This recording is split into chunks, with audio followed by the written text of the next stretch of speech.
Hello বন্ধুরা, তোমরা সবাই কেমন আছো? নিশ্চয়ই ভালো আছো। আমিও আগের থেকে অনেকটা ভালো আছি। আজকে রবিবার, না আজকে কাঠগোলাপের দিন, না আজকে নারাজের দিন। আজকে সম্পূর্ণ একটা অন্য জিনিস নিয়ে এসেছি। বলতে গেলে আমি নিয়ে এসেছি থেকেও নিয়ে আসতে বাধ্য হয়েছি একজনের জন্য, যে আমাকে কমেন্টে একটা জিনিস লিখেছিলেন যে হাইরোগ্লিফিকের দেশে এখনো 5টা গল্প বাকি আছে। কি হয় জানো তো, মাঝে মাঝে তোমরা সাবস্ক্রাইব করো, মাঝে মাঝে আনসাবস্ক্রাইব করো। খারাপ লাগে, জানি যে খারাপ লাগার ওপরে নিজের ইমোশনসের ওপরে নিজেকে কাজ করতে হবে, বুঝতে সবই পাচ্ছি, বাট করে উঠতে পারছি না। তাই ভাবলাম তাকে আমি কথা দিয়েছি যে রবিবার আমি নিয়ে আসবো, আর যেটা শুরু করেছি সেটা শেষ করব। না, আমি গল্পের বইটা সত্যিই শেষ করেছিলাম, কিন্তু তোমাদেরকে আর দেওয়া হয়নি। আমি জানি না কারা কারা শুনবে, কতটা শুনবে। থাক, যারা আগে অনির্বাণ ঘোষের লেখা হাইরোগ্লিফিক আমার পক্ষ থেকে শুনছিলে তারা এখনো আছো নাকি আমার সাথে, আমার সত্যিই জানা নেই। কিন্তু তাও ওই যে একজন বলেছেন কমেন্টে, কিন্তু আমার অবশ্যই বিশ্বাস হয় সে বইটা পুরো কমপ্লিট করেছে, তাই জন্যই সে বলতে পেরেছে। কিন্তু ভালো লাগলো তারপরেও সে বলেছে। ওই যে কেউ না থাক একজন থাকলেও তার জন্যও করা যায়, সেই ভেবেই আজকে আমি যেহেতু তাকে কথা দিয়েছিলাম, আর অবশ্যই আমি এটা শেষ করব, এই কথাও দিচ্ছি। অনির্বাণ ঘোষের লেখা হাইরোগ্লিফিকের দেশে 21তম গল্প নিয়ে চলে এসেছি। নাম দেইর এল বাহরিত গুপ্তধন। অনেক কথা হয়ে গেছে, শুরু করলাম। বেশি ইমোশনস রাখে লাভ নেই, সোজাসুজি গল্পে আমরা চলে যাই। একটা মানুষকে এই কমাস ধরে চিনি, আমরা দুজনেই অনেকটা সময় কাটিয়েছি তার সঙ্গে। শুনেছি দারুণ দারুণ গল্প। ইজিপ্ট নিয়ে আমাদের কৌতূহলটাকে অনেক গুণ বাড়িয়ে দিয়েছেন ভবেশদা। কিন্তু এত বড় একটা কিছু উনি চেপে যাবেন কেন? কি জন্য ওকে যেতে হলো মিশরে? প্রশ্ন আমাদের দুজনের মধ্যেই জমা হচ্ছিল, কিন্তু উত্তর কিছুতেই খুঁজে পাচ্ছিলাম না। উত্তরগুলো ভবেশদাকেই দিতে হতো, সেই সুযোগটাও এসে গেল। ভবেশদা নিজেই ওর বাড়িতে আমাদের নেমন্তন্ন করলেন। আমি একটু হেজিটেট করছিলাম, কিন্তু পিজি বলল, লোকটা তো এখনো অবধি আমাদের কোনো ক্ষতি করেনি, একটা রিস্ক নিয়েই দেখি না। ভবেশদার বাড়ি সোনারপুরে, আনন্দপল্লী নামের একটা পাড়ায়। শিয়ালদা থেকে প্রথমে ট্রেন, তারপরে স্টেশনে নেমে রিক্সাতে মিনিট 15 রাখলো। বাড়িটা একটা সরু গলির মধ্যে, খুঁজে পেতে বেশ বেগ পেতে হতো, যদি না ভবেশদা গলির মোড়ে আমাদের জন্য অপেক্ষা করতেন। একটু দেখে ঢোকো, স্পন্দন আবার যা লম্বা, মাথা না ঠুকে যায় ওর। ভবেশদার বাড়ির ঢোকার দরজাটা সত্যি একটু বেশিই নিচু। একতলা বাড়ি, দেখলেই বোঝা যায় শেষ 30 বছরে এর গায়ে কেউ হাত দেয়নি। দেওয়ালের নীল রংটা কালচে হয়ে এসেছে, জানলার গ্রিলগুলো জং ধরা। বাড়ির ভেতরের অবস্থা একই রকমের। ভবেশদা অকৃতদার, একা মানুষ থাকেন এই বাড়িতে, তাই জিনিসপত্র একটু অগোছালো। একটা ছোট বসার ঘর, একটা ডাইনিং স্পেস, তার গায়ে লাগানো একটা শোয়ার ঘর আর কিচেন। বাথরুমটা বেডরুমের সঙ্গে অ্যাটাচ। বসার ঘরে পেতে রাখা সোফাটায় আমি আর পিজি বসলাম। বসতে বসতেই একটা জিনিস খেয়াল করে অবাক হলাম একটু। ঘরের মলিন দেওয়াল, অতি সাধারণ আসবাবপত্রের মধ্যে দেওয়ালের সঙ্গে সেট করা শোকেসটা একদম মিসফিট। তার দুটো তাকে থরে থরে বই সাজানো। কি বিষয় নেই সেখানে? মিশর তো আছেই, আরও আছে মিডিভাল সময়ের ইউরোপের ইতিহাস, অর্থনীতি, ফিলোসফি, ফাইন আর্টসের ওপরে লেখা এক গাদা বই। তাদের মধ্যে আবার ইউভাল হারারির লেখা স্যাপিয়েন্স বইটাও নজরে পড়ল। সত্যি লোকটা একটা বই পোকা বটে। পিজি এই সময় কনুই দিয়ে আমাকে সামান্য নাড়া দিল। ওর দিকে তাকাতে চোখ দিয়ে ইশারা করলো শোকেসের একদম নিচের তাকের দিকে। সেখানে রাখা আছে অনেকগুলো শোপিস, বেশিরভাগই মিশরীয়। আনুবিস, হোরাস, স্ফিংসের মূর্তি, স্করাব বিটলের অ্যামুলেট, কাঠের তৈরি আখ, আরও কত কি। মূর্তিগুলো যেভাবে চকচক করছিল, ইচ্ছে করছিল হাতে নিয়ে দেখতে, কিন্তু সে লোভ সামলিয়ে চুপ করে বসলাম। এই নাও আমপোড়ার শরবত, নিজেই বানালাম, খেয়ে বলো দেখি কেমন হয়েছে। পিজি এবারে গ্লাসটা হাতে নিয়ে সন্দেহের চোখে এক ঝলক দেখলো সবুজ শরবতটার দিকে। তারপরে গ্লাসটা পাশের টেবিলে রেখে ভবেশদাকে বলল, হ্যাঁ খাচ্ছি। তার আগে আমার একটা কথার উত্তর দিন তো দেখে। আমাদের সোফার উল্টো দিকে চেয়ারে বসতে বসতে ভবেশদা বললেন, জানি জিজ্ঞাসা করবে এই সময় কাঁচা আম কোথা থেকে পেলাম, তাই তো? আরে, বাজারে এখন পাকা আম চলে এলেও আজকে একটা দোকানদারের কাছে, না সেটা নয়, তাহলে কি? আমার হাতে থাকা গ্লাসটার ওপরে চাপটা একটু বাড়ল। পিজি কয়েক মুহূর্ত চুপ থেকে বলল, আপনি ইজিপ্টে কি করতে গিয়েছিলেন? কথাটা শুনেই ভবেশদা যেন চমকে গেলেন একটু। তারপরে সামান্য হেসে বললেন, বুঝেছি, আগের দিন আমার ব্যাগটা চেক করেছিলে মনে হয়। হুম, সরি, খুব ভুল করেছিলাম। কিন্তু আপনিও তো এত বড় একটা কিছু আমাদের থেকে বেমালুম লুকিয়ে গিয়েছিলেন। আমি ইজিপ্টে গিয়েছিলাম এটা যখন জেনে গেছো, তখন আর একটা কথাও বলি তোমাদেরকে। কয়েক মাস আগে ধর্মতলার এসবিআই আর এনআই এর ব্রাঞ্চে গিয়েছিলাম তোমাদের সঙ্গে, মনে আছে? হ্যাঁ, আছে তো। সেদিন আমার কোনো ভাইয়ের কাজ করতে যাইনি ওখানে। আমার সেরকম কোনো ভাইই নেই। গিয়েছিলাম নিজের কাজে। একটা ফরেন ট্রানজ্যাকশনের দরকার ছিল।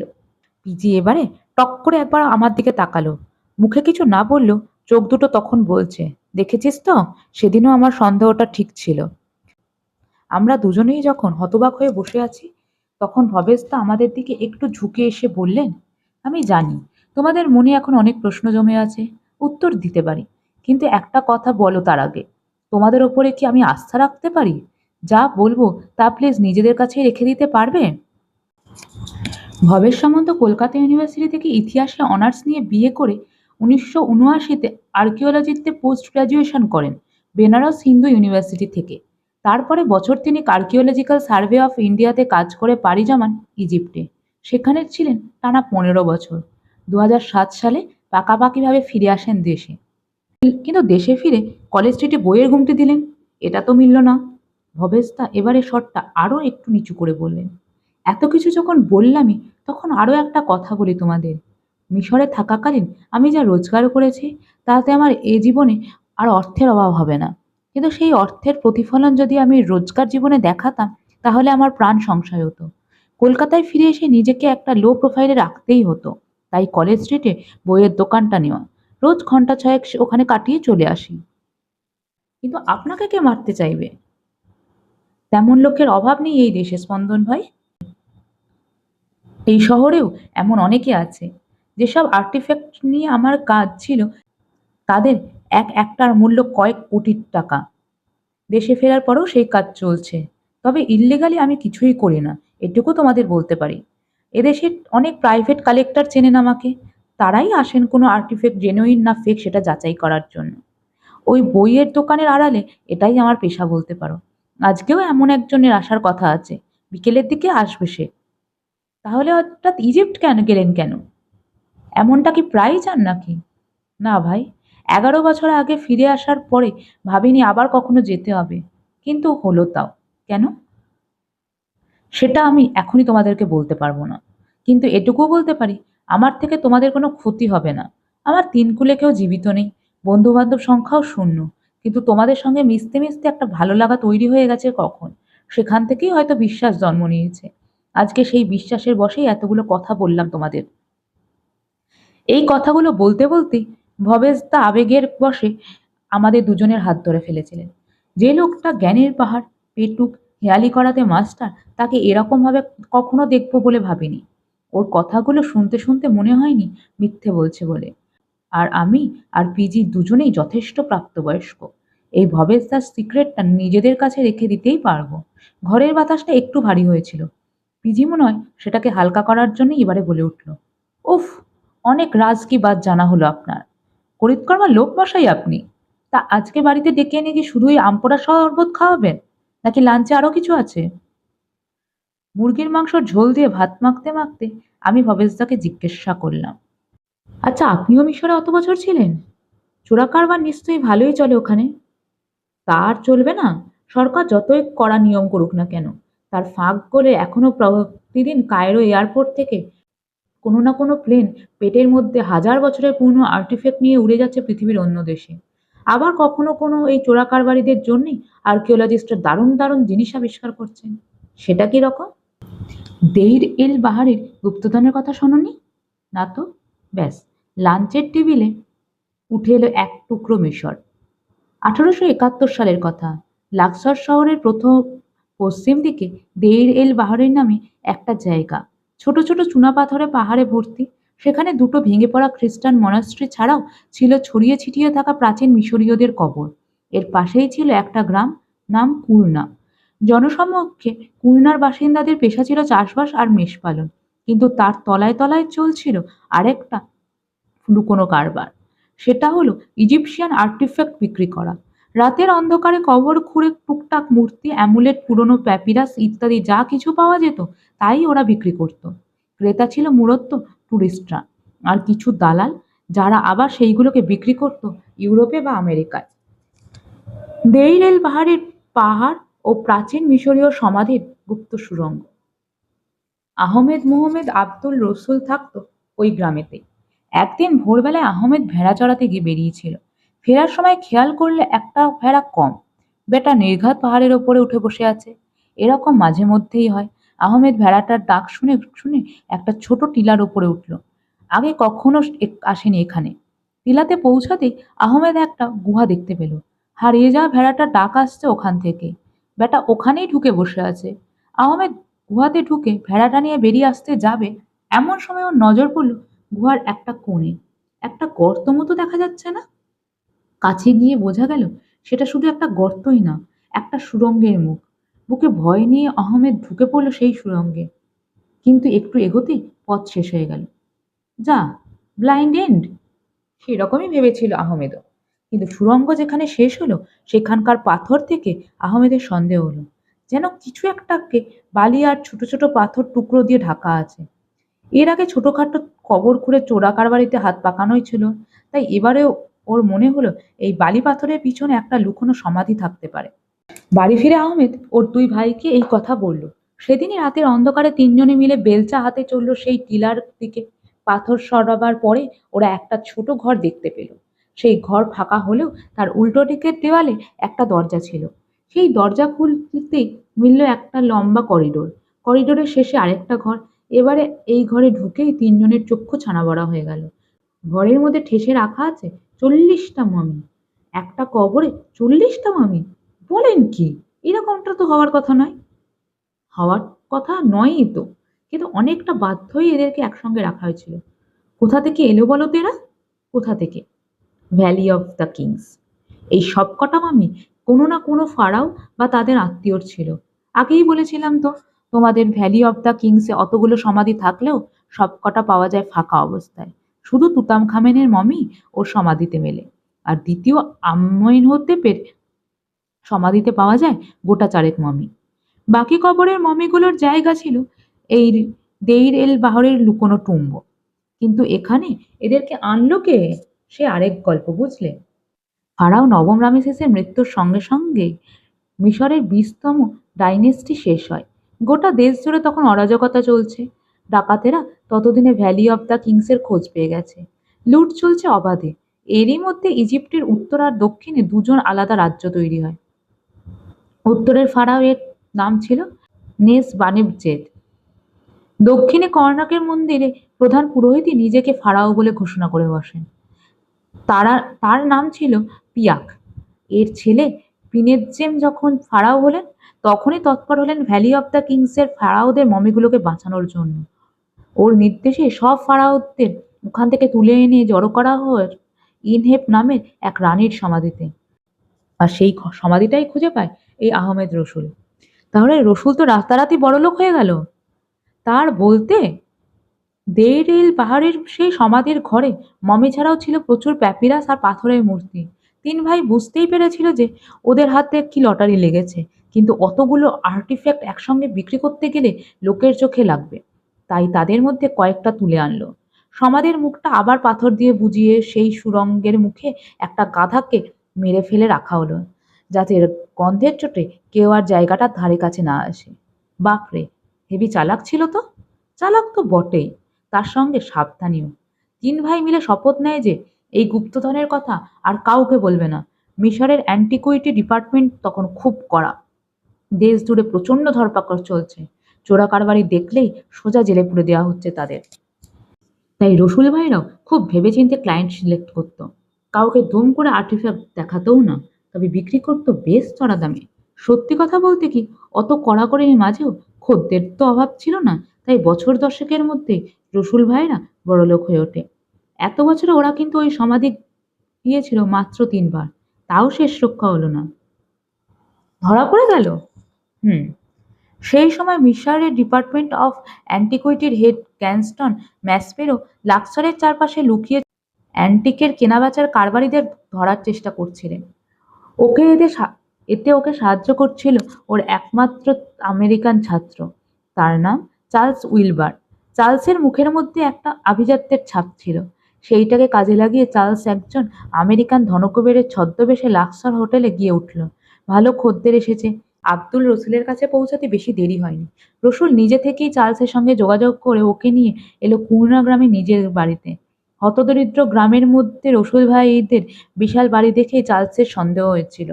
তাই ওকে রসুল যখন একটা বেশ বড় প্যাপিরাস দেখিয়ে 350 পাউন্ড দাম চাইল, তখন চার্লস বলল, ছো, আমাকে আরো দামি কিছু দেখান। রসুল ভাইরা কিন্তু সঙ্গে সঙ্গে বলে দিল তাদের কাছে এর চেয়ে দামি কিছু নেই। চার্লসও ছাড়ার পাত্র নয়। এবারে বেশ বড় একটা অ্যামাউন্টের অর্থে লোভ দেখালো। সেই লোভে পড়ে তখন ওরা বের করে নিয়ে এলো বেশ কয়েকটা স্ক্রোল, চামড়া আর কাপড়ের তৈরি, যেগুলোতে সেই বুক অব দ্য ডেড এর মন্ত্র লেখা থাকতো। স্ক্রোল দেখে চার্লস বুঝেছিল এটা কোনো ফারাওয়ের কবর থেকেই আসছে। সেই স্ক্রোলে একটা কার্তুজও আঁকা ছিল, কিন্তু সেটার পাঠোদ্ধার করতে না পেরে সেটাকেও পাঠালো কায়রোতে ম্যাসপেরোর কাছে। কয়েকদিনের মধ্যেই একটা টেলিগ্রাম এলো। কার্তুজে লেখা আছে ফারাও পিনেতজেমের নাম, যার নির্দেশে ভ্যালি অব দ্য কিংস খালি করে মমিদের সরিয়ে নিয়ে যাওয়া হয়েছিল। তাহলে সেই গুপ্তধন এখানেই কোথাও একটা আছে। চার্লস এবারে নিজের আসল পরিচয়টা বলতেই রসুল ভাইরা ভয় পেয়ে গেল। ও ওদের এই বলে ভয় দেখালো যে ফারাওয়ের কবরে ওকে নিয়ে যেতেই হবে, না হলে পুলিশে খবর দেবে। চার্লস উইলবারের এই হুমকির চোটে অবশেষে রসুল ভাইরা ওকে সেই সমাধিতে নিয়ে যেতে রাজি হলো। পাহাড়ের আড়ালে সমাধির ভিতরে চার্লস ঢুকলো রসুল ভাইদের সঙ্গে, কিন্তু সেখানে ছিল মাত্র একটা মমি। কিন্তু আপনি যে বলেছিলেন 40টা মমি ছিল, 40টাই ছিল, কিন্তু রসুলরা তো প্রচণ্ড চালাক। তাই ওরা রাতের অন্ধকারে সেই সমাধি থেকে একটা মমিকে তুলে এনে অন্য একটা ছোট সমাধিতে রেখে দেয়। তার আশপাশে কয়েকটা প্যাসপিরাস আর মূর্তি ছড়িয়ে ছিটিয়ে রেখে চার্লসকে নিয়ে চলে যায় সেই নকল কবরে। তো বুঝতেই পেরেছিল যে রসুল ভাইরা ওকে ঠকাচ্ছে, কিন্তু সেই দিন মুখে কিছু না বলে চুপচাপ সেখান থেকে চলে আসে। খুব জোর বেঁচে গেলাম, এটাই হয়তো তখন মনে মনে ভাবছিল রসুলরা। কয়েক সপ্তাহ পরে স্বয়ং গ্যাস্টন ম্যাসপেরো লাক্সারে এলেন। এসেই শহরের পুলিশ চিফকে নির্দেশ দিলেন আহমেদ রসুলকে গ্রেফতার করার। বেশ কয়েকদিন ধরে ম্যাসপেরো জেরা করলেন আব্দুলকে, কিন্তু সে নির্বিকার চিত্তে জানিয়ে দিল যে তার কাছে গুপ্তধনের সন্ধান নেই। যা ছিল চার্লস উইলবারকে দেখানো হয়ে গেছে। যদি বিশ্বাস না হয় তাহলে পুলিশ ওর বাড়িতে সার্চও করতে পারে। তন্ন তন্ন করে গোটা বাড়ি খুঁজেও কিছু পাওয়া গেল না। আব্দুর রসুল হাসতে হাসতে জেল থেকে ছাড়া পেয়ে ওর গ্রামে ফিরে গেল। সোজা আঙুলে ঘি যখন উঠছে না, তখন এবারে আঙুল বেঁকাতেই হতো ম্যাসপেরোকে। 3 রসুল ভাইকেই এবার অ্যারেস্ট করা হলো। এবারে নিয়ে যাওয়া হলো কেনা নামের একটা শহরের জেলখানাতে। বেলজনি প্রথম সেতির টুম্ব আবিষ্কারের সময় এই শহরের নাম বলেছিলেন না? হ্যাঁ, ঠিক বলেছ। এই কেনা শহরের জেলখানাতে ওদের আনার একমাত্র কারণ ছিল পুলিশের চিফ দাউদ পাশা। আসামিদের জেরা করে খবর বের করতে ওনার কোনো জুড়ি ছিল না। 2 মাস ধরে 3 ভাইয়ের ওপর প্রচণ্ড অত্যাচার চালালো দাউদ পাশা। আহমেদের পায়ের নখ একে একে উপড়ে ফেলা হলো, আরেক ভাইয়ের পা ভেঙে দেওয়া হলো। তাতেও 3 জনের কেউ মুখ খুলল না। দাউদ এবারে একটা চালাকি করলেন। হঠাৎ একদিন 3 জনকেই ছেড়ে দিলেন। আহমেদরা বাড়ি ফিরে দেখলো ওদের গোটা বাড়ি তছনছ করে দিয়েছে দাউদের পুলিশেরা। বাড়ির মেয়ে বউরা ভয়ে কাঁপছে। নিজের প্রাণের মায়া না থাকলেও পরিবারের জন্য তো সবাইকেই চিন্তা করতে হয়। 3 ভাইয়ে মিলে সেই দিন রাতে অনেক আলোচনা করলো। ওদের আর বুঝতে বাকি ছিল না যে এইভাবে পুলিশদের সঙ্গে লড়াই করা যাবে না। পরের দিনই আবার কেনা শহরের পুলিশ স্টেশনে দেখা গেল আহমেদকে। নিজে থেকে আত্মসমর্পণ করতে এসেছে সে। তবে তার শর্ত আছে কয়েকটা। ওর পরিবারের ওপরে অত্যাচার বন্ধ করতে হবে। 3 ভাইয়ের ছেলেদের সরকারি চাকরির ব্যবস্থা করে দিতে হবে। খবর গেল মাসফেলোর কাছে। আহমেদের শর্ত মানতে কোনো অসুবিধাই ছিল না ওর।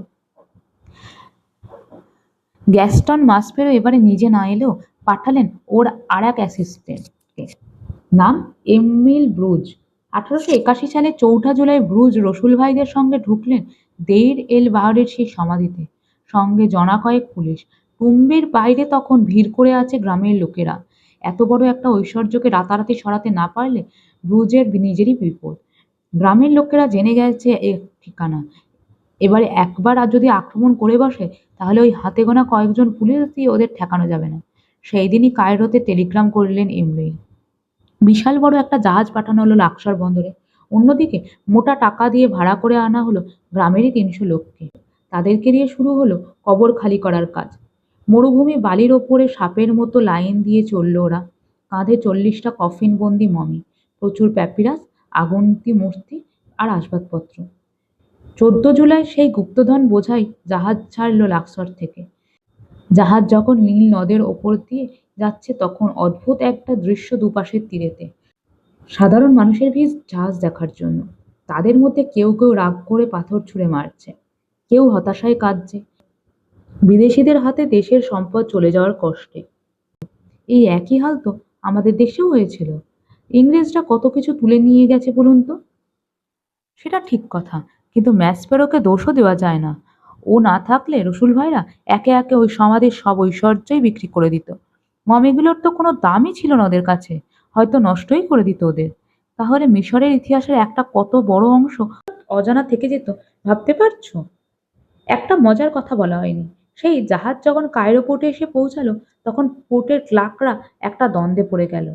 ট্যাক্স তো নিতে হবে জাহাজে থাকা মালের বাবদ, কিন্তু মমির জন্য কত টাকা ট্যাক্স হয় সেটা তো কারুর জানা নেই। শেষে ওরা কিসের নামে ট্যাক্স নিল জানো? কিসের? শুটকি মাছ। শুকনো মমির নিয়ারেস্ট এটাকেই পেয়েছিল বলেই ভবেশদা ঘর কাঁপিয়ে নিজেই হাসতে লাগলেন, সঙ্গে আমরাও। হাসি থামতে আমি এবারে বললাম, আচ্ছা ভবেশদা, তাহলে কার কার মমি পাওয়া গেল ওখানে? অনেক ফেমাস ফারাওদের মমি মহিলা ছিল ভাইয়া। প্রথম, দ্বিতীয় আর তৃতীয় রামেসিস আর আর তুতমোসিস, প্রথম সেতি আর আমুনহোতেপ, রানী নেফারতারি তাদের মধ্যে কয়েকজন। এদেরকে এখন রাখা আছে কায়রো মিউজিয়ামে। তবে একজন রাজপুত্রের মমিও রাখা আছে সেখানে, যাকে দেখতে সবচেয়ে বেশি ভিড় হয়। এবারে আমাদের কোচকানো ভ্রুর দিকে তাকিয়ে ভবেশদা বললেন, এক কাজ করো, গুগলে ইমেজ সার্চ করো, আননোন ম্যানি। ভবেশদার ঘরে দেখলাম মোবাইলের নেটওয়ার্কটা খুব একটা ভালো নয়। ছবিটা ডাউনলোড হতে কয়েক সেকেন্ড বেশি সময় লাগলো, কিন্তু গোটা ছবিটা মোবাইলের স্ক্রিনে ফুটে ওঠার সঙ্গে সঙ্গে আমি শিউরে উঠলাম। পিজির হাতে মোবাইলটাও কেঁপে উঠল। এ কেমন মমি? ঘাড়টা অস্বাভাবিকভাবে পিছনের দিকে হেলানো, মুখটা বিশ্রীভাবে হাঁ হয়ে আছে, যেন প্রচণ্ড যন্ত্রণায় চিৎকার করছে। দেখে মনে হচ্ছে যেন একটা ভয়ঙ্কর মৃত্যু হয়েছিল এর। দেখে ভয় পেয়ে গেলে তো? এমিল ব্রুজও ভয় পেয়ে গিয়েছিলেন। মানে দেইর এল বাহরের সেই সমাধিতেই একেও পাওয়া যায়? হ্যাঁ, তবে অন্যদের থেকে একদম আলাদা অবস্থায়, সাধারণ সিডার কাঠের তৈরি কফিনে। অন্যান্য মমিদের মতো এর গায়ে কোনো কাপড়ের ব্যান্ডেজ জড়ানো ছিল না। শরীরটা মোড়ানো ছিল ভেড়ার চামড়া দিয়ে, যেটা কিনা ইজিপশিয়ানদের কাছে খুব অপবিত্র একটা জিনিস। মমির শরীর থেকে নাড়িভুড়ি বা মাথার ঘিলুও বের করে নেওয়া হয়নি। গায়ে লাগানো হয়নি রেজিনের প্রলেপ। কফিনের শুকনো পরিবেশই মৃতদেহ শুকিয়ে গিয়ে বীভৎস রূপ নেয়। দেখেই বোঝা যাচ্ছিল যে খুব তাড়াহুড়োর মধ্যে একে মমি বানানো হয়। আর যারা আর ইচ্ছা করে এর গায়ে জড়িয়ে দেওয়া হয় ভেড়ার চামড়া, ঢুকিয়ে দেওয়া হয় সাধারণ একটা কফিনে, যার গায়ে বুক অব দ্য ডেডের কোনো মন্ত্রই লেখা ছিল না। এরকমটা কেন হলো? কারণটা খুবই স্পষ্ট। যে বা যারা ওকে কবর দেয় তারা চায়নি মৃত্যুর পরে অন্য জীবনেও ও যাক। যে পাপ ও করেছিল তার শাস্তি ওকে পেতেই হতো। কি পাপ?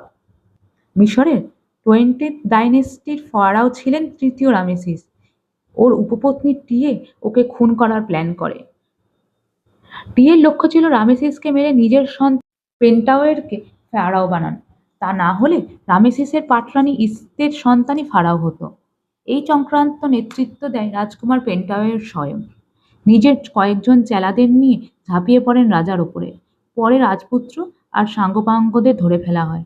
রাজদ্রোহের একটাই শাস্তি তখন, মৃত্যু। পেন্টাওয়ারের সঙ্গে যারা ছিল তাদেরকে জীবন্ত পুড়িয়ে মারলেও পেন্টাওয়ারের সঙ্গে সেটা করা যায়নি। ফারাওয়ের সন্তান তো, তাকে পুড়িয়ে ছাই করে দিলে যে পরজন্মে সে যেতে পারবে কি করে? তাই ওকে ফাঁসি দেওয়া হয়।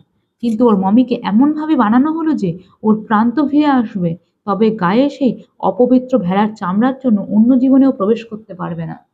এই পৃথিবী আর মৃত্যুর পরের জগতের মাঝামাঝি আটকে থেকে যাবে ও। আননোন ম্যানি তাহলে পেন্টাওয়েরি? হ্যাঁ, পেন্টাওয়েরি যে আননোন ম্যানি। সেটা প্রমাণ হয় কয়েক বছর আগে। তৃতীয় রামেসিসের ডিএনএর সঙ্গে ওর ডিএনএর মিল পাওয়া যায়। আচ্ছা ভবেশদা, যার জন্য পেন্টায়ারকে এই ভয়ানক শাস্তি পেতে হলো, সেই তৃতীয় রামেসিসের কি হলো? রামেসিসের মমি সেই দেইর এল বাহরের সমাধিতেই পাওয়া যায়। 2012 সালে সেই মমির সিটি স্ক্যান করা হয় কায়রো ইউনিভার্সিটির রেডিওলজি ডিপার্টমেন্টে। তাতে দেখা যায় রামেসিসের গলায় গভীর ক্ষত। সেই ক্ষত এতটাই গভীর যে গলার সার্ভাইকাল স্পাইন অবধি পৌঁছেছিল।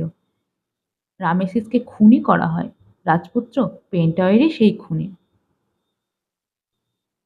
বন্ধুরা, কেমন লাগলো তোমাদের?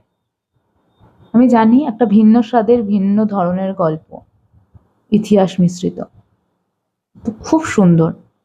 সত্যি বলছি, আমি পড়েছিলাম, মানে নিজেও, মানে কি বলবো তোমাদের, আমি নিজে সাহিত্যের স্টুডেন্ট, তারপরেও মনে হয় ইতিহাস নিয়ে পড়লেও খারাপ হতো না। মানে আমাদের সাহিত্য, ইতিহাস যাই বলি, এত বিস্তৃত, এক জীবনে কোনোদিনই সম্ভব নয়, কোনো সময়ই না। তো তোমাদের যদি ভালো লাগে লাইক কমেন্ট শেয়ার করো, সাবস্ক্রাইব করতে ভুলো না। আর আমি নিয়ে আসছি বুধবার, অবশ্যই তোমাদের জন্য নারাজ। তখন যেন ভালো থেকো। টাটা।